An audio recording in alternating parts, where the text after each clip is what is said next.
Ойрын өдрүүдэд Ховд аймаг гэдэггүй улсын хэмжээнд ер нь дэлхийн нийтийн хэмжээнд бол хятадд одоо бас үүсэж байна л та. Тэгэхээр Ховд аймгийн тухайд одоо яг энэ ус цаг уур орчны шинжилгээний төв энэ газар хамт олон маань одоо л одоо үүлэнд зориудаар нөлөөлж нийт одоо нутаг дэвсгэрийн хэмжээнд хур буулгах энэ ажлыг эрчимтэй хиймээр байна гэсэн иргэдийн санаачлаг гарч байна. Тэгэхээр энэ дээр яг мэргэжлийн байгууллагууд ер нь яаж анхаарч ажиллаж байгаа юм бол нөгөө талаас хит ийм халалттай одоо хөрсөн дээр одоо чиг байхгүй хувь ашилт ихтэй байгаа энэ үед үүлэнд зориудаар нөлөөлөх юм бол үер бух одоо эрсдэлтэй гэсэн ийм мэдээлэл бас байгаад байгаа юм. Тий.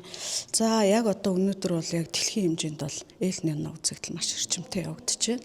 За эл нэмнэ үзэгдэл бол далайн тэр дулаа агаар бол агаар мандалд одоо нийлж тархаж байгаа юм үзэгдэл. За харьцангуй манай Монгол орны хувьд бол бас их газрын уур амьсгалтай тий далайн түвшнээс нэлээд өндөр өргөгдсөн гэдгээрээ бид нар бас харьцангуй хичнээн хит халуун өдрүүд үргэлжилж байгаа ч гэсэн манайх бол нэг 33-аас 38 л хүрээд байна л да дээд максимум утга нь. За тэгэхээр бас харьцангуй бид нар бас энэ хит халтын хувьд бол арай гайгуус иймэрхүү төлөвтэй байна. За энэ халалт бол за өнөөдөр ингээ өргөжлээд маргааш бол 2-3 градусаар суулрна. За эргээд 4-5 дахь өдөр бол нийт нутгийг хамарсан хурд унтс орж ирж байна. За 4-р өдөөс хойш их улдрахыг нутгаар за 4-р өдрийнхөө 9 гэсэн үг шүү дээ. 9-ийнхээ одоо оройдоо бол нутгийн хайдас гэсэн бол их нуурын отгороор хурд унтс орох гэж байна. За 10-доо бол одоо Алтай өргөө манай булгуун энэ Жалтаа сумдын нутгаар ингээд нийтдээ 2 өдөр дамнаад одоо ихэнх нутгаар хурд унтс орно. За энэ хурд унтсыг дагаад 10-ны өдөр буюу 5 дахь өдөр агаарын температур бол өмнөх өдрөөс 10 градусаар буураад нэлээд юм сэрүүсэж байгаа. За цаашдаа 11, 12-нд бол температур харьцангуй тогтвортой болоод яг одоо 7 сарынхаа урдсан төлөө дундаж утга буюу 22-оос 20 одоо 7-8 градус байхаар ийм төлөвтэй үндсэндээ хит халуун өдрүүд бол ингээд өнөөдөр за маргаашаар ингээд дуусч байна гэсэн. 8 сарын ер нь урдсан төлөв гарч амжсан уу? За 8 сарын урдсан төлөв бол гарсан байгаа. Яг урдсан төлөв рүү бол 8 сар за Ховд аймгийн хэмжээнд бол ихэнх нутгаар одоо нийт нутгаараа дунджаас дулааг за орох тунцаас дунджаас баг гэж байгаа. За 7 сар манд ч гэсэн ер нь нийт нутгаар тундас баг за олон жилийн дунджаас халуун гэж байгаа. Гэхдээ хит халуун өдрүүд бол үндсэндээ Ховд аймгийн хэмжээнд бол нэг 5-аас 6 хоног л ажиглагдаад ингээд өнгөрч байна. За энэ 7 сарынхаа сүүлийн 15-наас хойш 2 дугаар 10 хоногийн сүүл буюу 3 дугаар 10 хоногийн ихээр бол ерөнхийдөө хурд тунцтай. Ялангуяа уулархаг нутгаар нутгийн зарим газраар бол байнгын өдөртөө атар бороо орохтой дуу цаглагаантай ийм нөхцөл бол бүрдэж байгаа.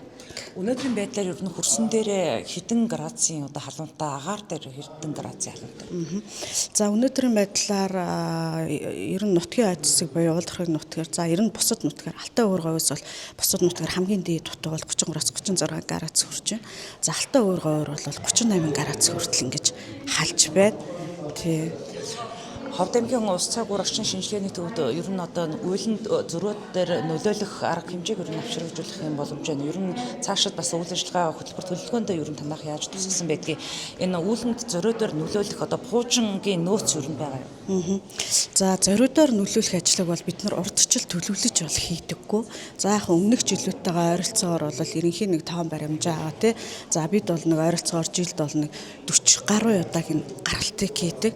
Тэгэхээр яагаад төлөвлөдгөө өгөхээр яг цаг агарын нөхцөл хизээ бүрдэж чинь тэр үеийг бол алгасахгүй гарч идэг байхгүй.